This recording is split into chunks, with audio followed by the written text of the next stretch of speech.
வணக்கம் மாணவ செல்வங்களே!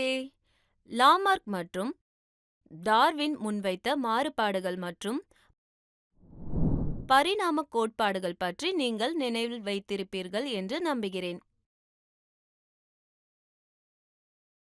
மெதுவான மற்றும் தொடர்ச்சியான செயல்முறையாக உயிரினங்களில் ஏற்படும் படிப்படியான மாற்றம் பரிணாமம் என்று அழைக்கப்படுகிறது. ஒட்டகச் சிவிங்கியின் நீட்டிக்கப்பட்ட கழுத்தில் காணப்பட்டதை போன்ற பெறப்பட்ட பண்புகளை உயிரினங்கள் பெறுகின்றன என்று லாமார்க் கூறினார்.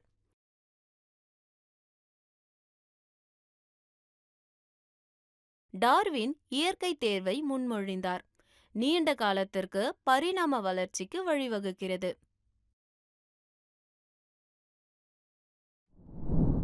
நான் மற்றும் இந்த காணொளியில் 10ஆம் வகுப்பு உயிரியலில் இருந்து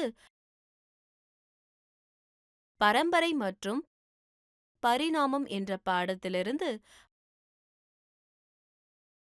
பரிணாம வளர்ச்சியின் இனம் மற்றும் சான்றுகள் என்ற தலைப்பை விளக்குகிறேன்.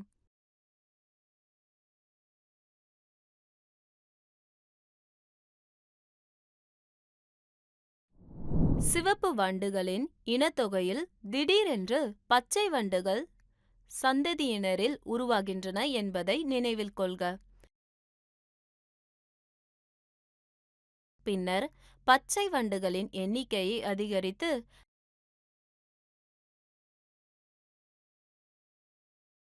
பச்சை நிற வண்டுகளை உருவாக்கும் வண்டுகளின் எண்ணிக்கையில் உள்ள மாறுபாடு காகங்களால் உண்ணப்படாமல் பாதுகாத்தது.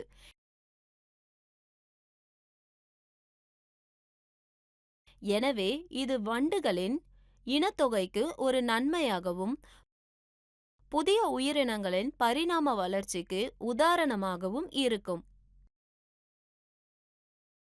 கற்றுக்கொள்வீர்கள். இந்த தலைப்பை படித்த பிறகு நீங்கள் இதை பற்றி அறிந்து கொள்வீர்கள். இன வகை,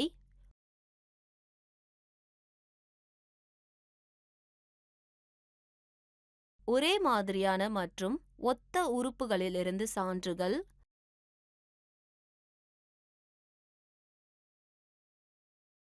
கருவில் இருந்து ஆதாரம்,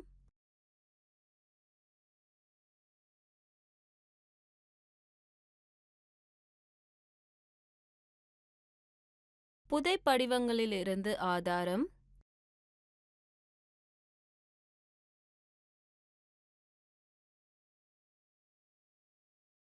மனித பரிணாமம். முக்கிய வார்த்தைகள்: நுண் பரிணாமம்,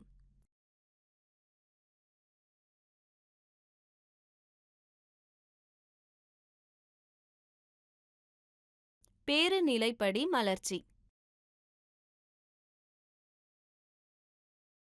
ஒரே விதமான உறுப்புகள்,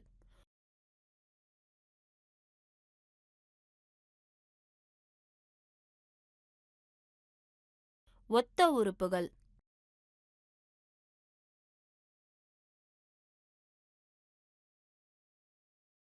கரு ஆதாரம்,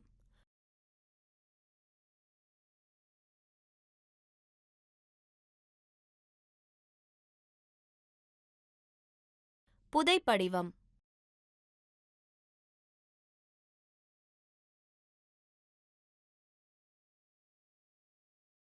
பொதுவான மூதாதையர்,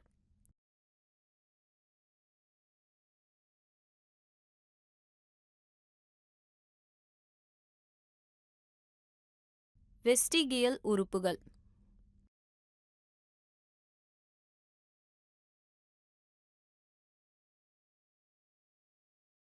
பரிணாம வளர்ச்சியின் சான்றுகள் குறித்து கருத்து வரைபடத்தை பார்ப்போம்.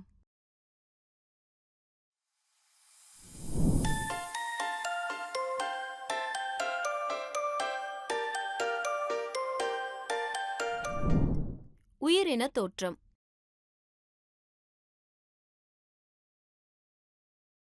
புதிய இனங்கள் எவ்வாறு உருவாகின்றன?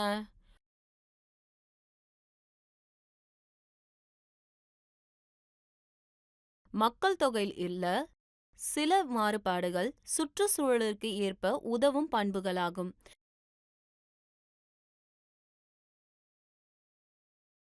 இந்த உயிரினங்கள் இன்னும் திறமையாக வாழப் போகின்றன. ஆனால் அதே மக்கள் தொகையில் பயனற்ற பண்புகளைக் கொண்ட உயிரினம் சுற்றுச்சூழலுக்கு ஏற்றதாக இருக்காது. இனத்தொகையில் சிவப்பு மற்றும் நீல வண்டுகள் போல அவை மெதுவாக அழிந்து போகின்றன அல்லது அகற்றப்படுகின்றன.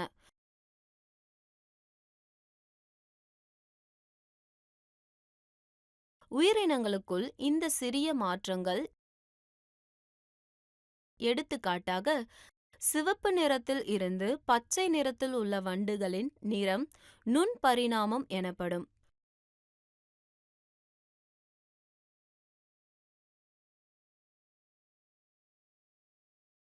புதிய இனங்களின் உருவாக்கம் உயிரின தோற்றம் என்றும் பெருநிலைப்படி மலர்ச்சி என்றும் அழைக்கப்படுகிறது.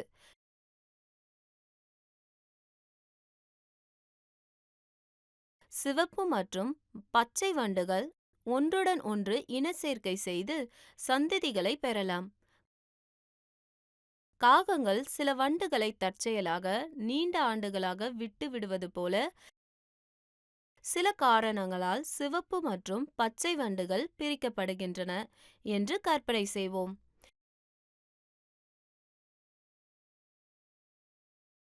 சிவப்பு மற்றும் பச்சை வண்டுகளின் எண்ணிக்கையில் இந்த ஆண்டுகளில் நிறைய வேறுபாடுகள் இருக்கலாம்.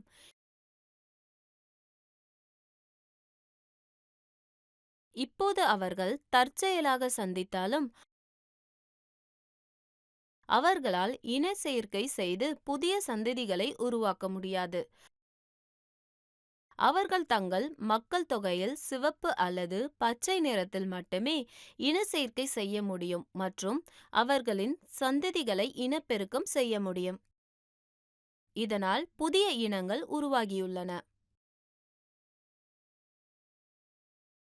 பரிணாம வளர்ச்சிக்கான சான்றுகள். உயிரினங்களின் பரிணாமம் எவ்வாறு நிகழ்கிறது? விஞ்ஞானிகள் ஆதாரம் அல்லது ஆதாரத்தின் அடிப்படையில் கோட்பாடுகளை முன்மொழிகின்றனர். அதேபோல் உயிரினங்களின் பரிணாம வளர்ச்சிக்கு ஆதாரம் தேவை.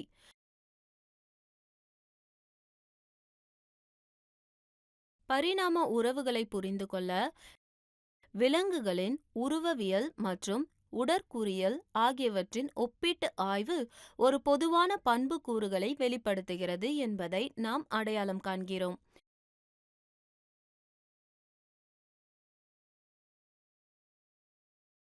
வெவ்வேறு உயிரினங்களில் உள்ள இந்த பண்புகள் ஒரே மாதிரியாக இருக்கும், ஏனெனில் அவை பொதுவான மூதாதையரிடம் இருந்து பெறப்படுகின்றன.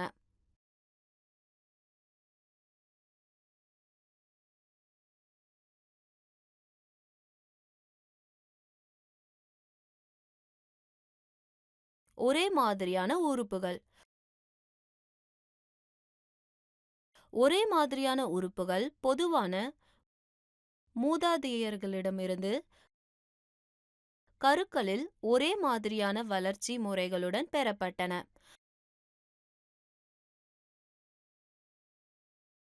பாலூட்டிகளின் முன்கைகள் ஒரே மாதிரியான கட்டமைப்புகள்.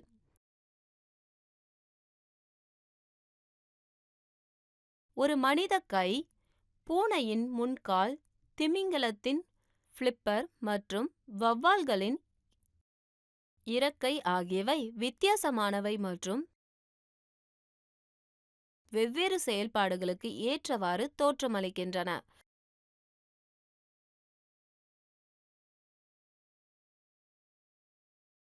அவற்றின் வளர்ச்சி முறையும் எலும்பின் அடிப்படை அமைப்பும் ஒத்தவை.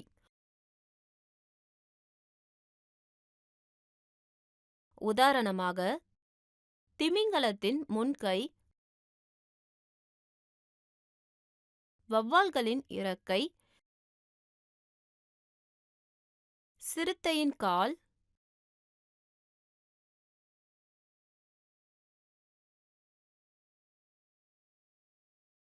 எலியின் ஒரு இனமான மோலின் நகம், மனிதனின் கை. இவை பொதுவான மூதாதையரிடமிருந்து உருவான ஒத்த உறுப்புகள் என்றும், இந்த வகை பரிணாமம் மாறுபட்ட பரிணாமம் என்றும் அழைக்கப்படுகிறது. ஒத்திசைவான உறுப்புகள். ஒத்திசைவான உறுப்புகள் ஒரே மாதிரியானவை மற்றும் ஒத்த செயல்பாடுகளை செய்கின்றன, ஆனால் அவை வெவ்வேறு தோற்றம் மற்றும் வளர்ச்சி முறைகளை கொண்டுள்ளன.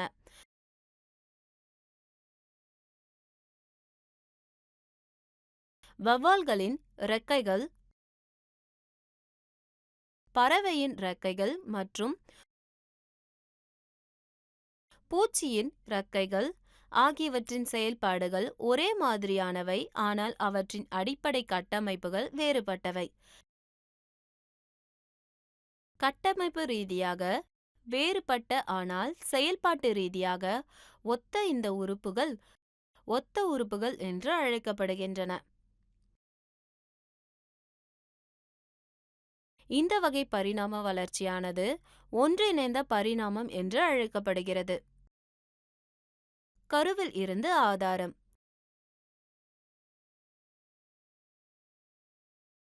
கருவியல் என்பது முட்டையிலிருந்து முதிர்ந்த நிலை வரை ஒரு உயிரினத்தின் வளர்ச்சியை பற்றிய ஆய்வு ஆகும்.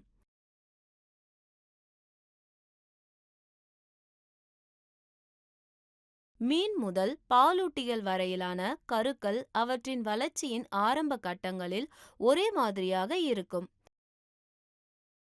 தவளையின் தலை தவளையை விட மீனை ஒத்திருக்கிறது.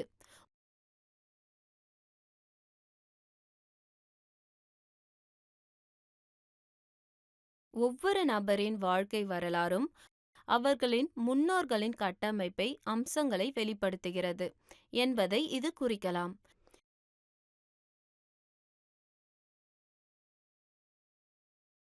இவை அனைத்தும் உருவான ஒரு பொதுவான மூதாதையரின் இருப்பு பற்றிய பார்வையை இது வலுப்படுத்துகிறது.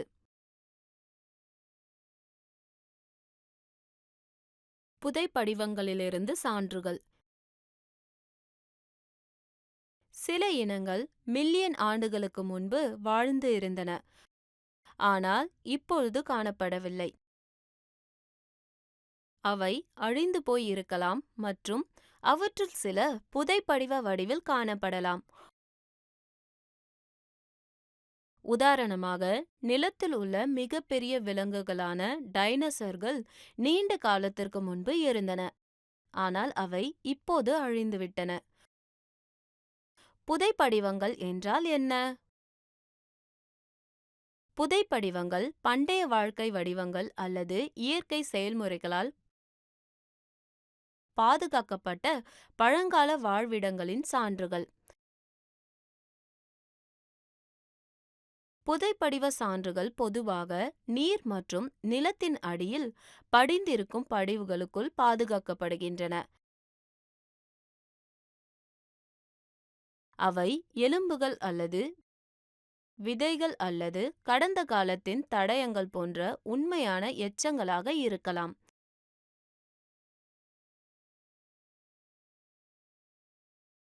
வரலாற்றுக்கு முந்தைய கரையில் டைனோசர் கால்தடங்கள் அல்லது சிற்றலைகள் போன்ற நிகழ்வுகள்.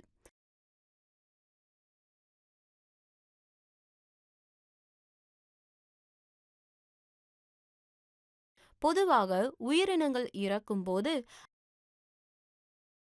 அவற்றின் உடல்கள் சிதைந்து இழக்கப்படும். சில நேரங்களில் உடல் அல்லது உடலின் சில பகுதிகள் முழுமையாக சிதைவதில்லை. எடுத்துக்காட்டாக, இறந்த பூச்சியை சேற்றில் பதித்தல் அல்லது வார்ப்பது விரைவில் சிதைவடையாது மற்றும் இறுதியில் பூச்சியின் உடல் பாகங்களின் தோற்றத்தை கடினமாக்கும் மற்றும் தக்கவைக்கும்.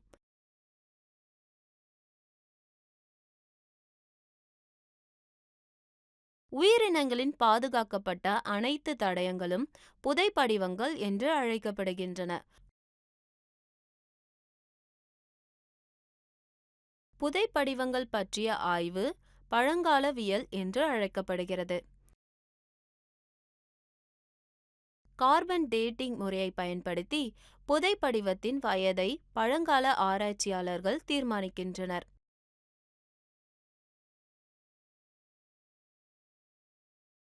கார்பன், யுரேனியம் மற்றும் பொட்டாசியம் போன்ற சில தனிமைகளின் கதிரியக்க ஐசோடோப்புகளின் முறிவு அறியப்பட்டு விகிதத்தில் நடைபெறுகிறது.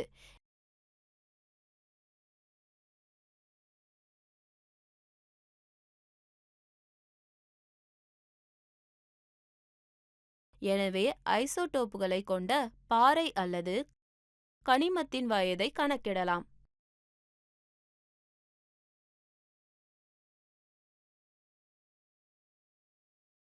ஆர்க்கியோடெரிக்ஸ் மிகவும் பழமையான புதைப்படிவ பறவை.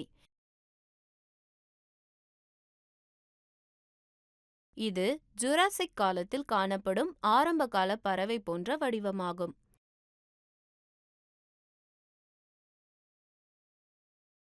ஊர்வன மற்றும் பறவைகளை இணைக்கும் இணைப்பாக இது கருதப்படுகிறது.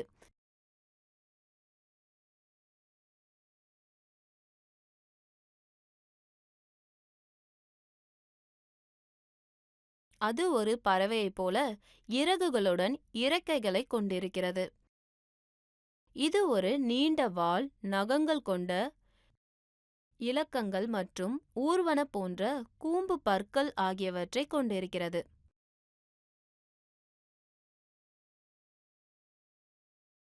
மனித பரிணாமம் என்பது ஒரு நவீன மனிதனின் தோற்றத்தின் பரிணாம செயல்முறையாகும்.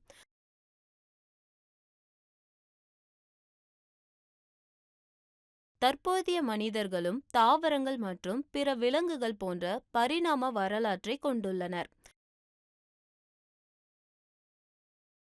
ஆரம்பகால மனிதனைப் போன்ற வடிவங்கள் சுமார் 7,50,000 ஆண்டுகளுக்கு முன்பு தோன்றின. மனிதனின் முதல் புதைப்படிவமான அறிவுள்ள மனிதன், உண்மையான மனிதன் 2,50,000 ஆண்டுகளுக்கு முன்பு பூமியில் தோன்றினான் என்பதை குறிக்கிறது. காலங்காலமாக மனிதனின் பரிணாமம்.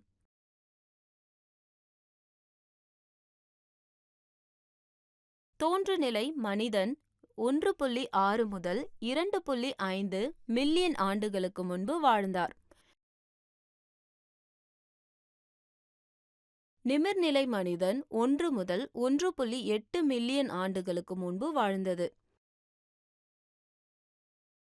அறிவுள்ள மனிதன் நியண்டர்தால் மனிதன் 2,30,000 முதல் 3,00,000 ஆண்டுகளுக்கு முன்பு வாழ்ந்தது. தற்போதைய மனிதன் அறிவுள்ள மனிதன் சுமார் 40,000 ஆண்டுகளுக்கு முன்பு தோன்றினார். கிரகம் முழுவதும் மனித இனங்கள், வடிவங்கள் மற்றும் அம்சங்கள் பெரும் பன்முகத்தன்மை உள்ளது. இனங்கள் என்று அழைக்கப்படுபவர்களை அடையாளம் காண தோல் நிறம் மிகவும் பொதுவான வழியாகும். சில கருப்பு, சில வெள்ளை அல்லது பழுப்பு என்று அழைக்கப்பட்டன. சமீபத்திய ஆண்டுகளில் மனித இனம் பற்றிய கருத்துக்கள் உயிரியல் அடிப்படை இல்லை என்பதற்கான சான்றுகள் மிகவும் தெளிவாக உள்ளன.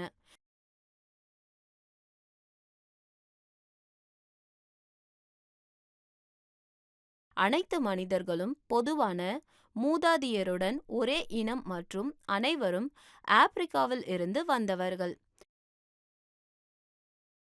அறிவுள்ள மனிதனின் ஆரம்பகால உறுப்பினர்கள் மற்றும் மரபணு தடயங்கள் நமது ஆப்பிரிக்கா வேர்களில் இருந்து கண்டுபிடிக்கப்படலாம்.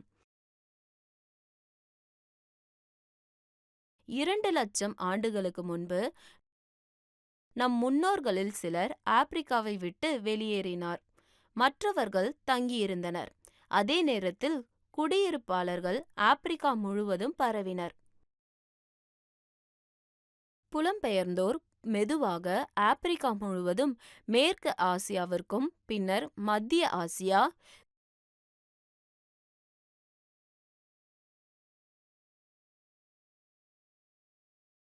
யுரேசியா, தெற்காசியா மற்றும் கிழக்கு ஆசியாவிற்கும் பரவினர்.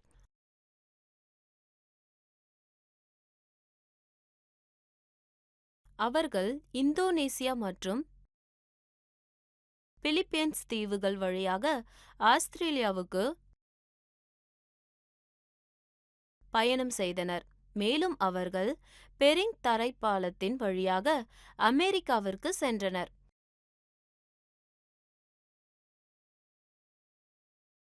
அவர்கள் ஒற்றை வரியில் செல்லாமல் முன்னோக்கியும் பின்னோக்கியும் சென்றனர். குழுக்கள் சில நேரங்களில் ஒருவருக்கொருவர் பிரிந்து ஆப்பிரிக்காவிற்கும் உள்ளேயும் வெளியேயும் கூட நகர்ந்தன.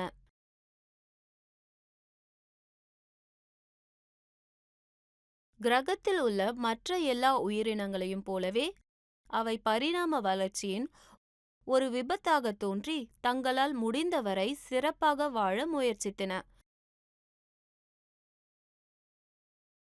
பரிணாம வளர்ச்சியின் போது சில உறுப்புகள் உயிரினங்களில் இருக்கும்.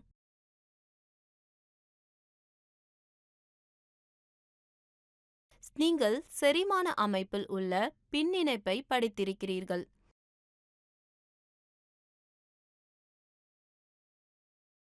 மனிதர்களில் செரிமான செயல்பாட்டில் எந்த பங்கும் இல்லை.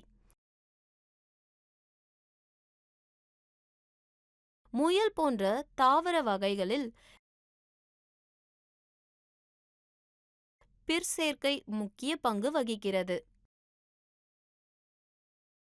விலங்குகளுக்கு பயன்படாத இத்தகைய உறுப்புகள் வெஸ்டிகியல் உறுப்புகள் என்று அழைக்கப்படுகின்றன.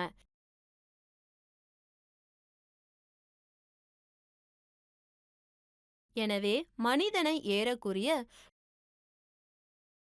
180 வெஸ்டிகியல் உறுப்புகள் கொண்ட நகரும் அருங்காட்சியகம் என்று கூறப்படுகிறது.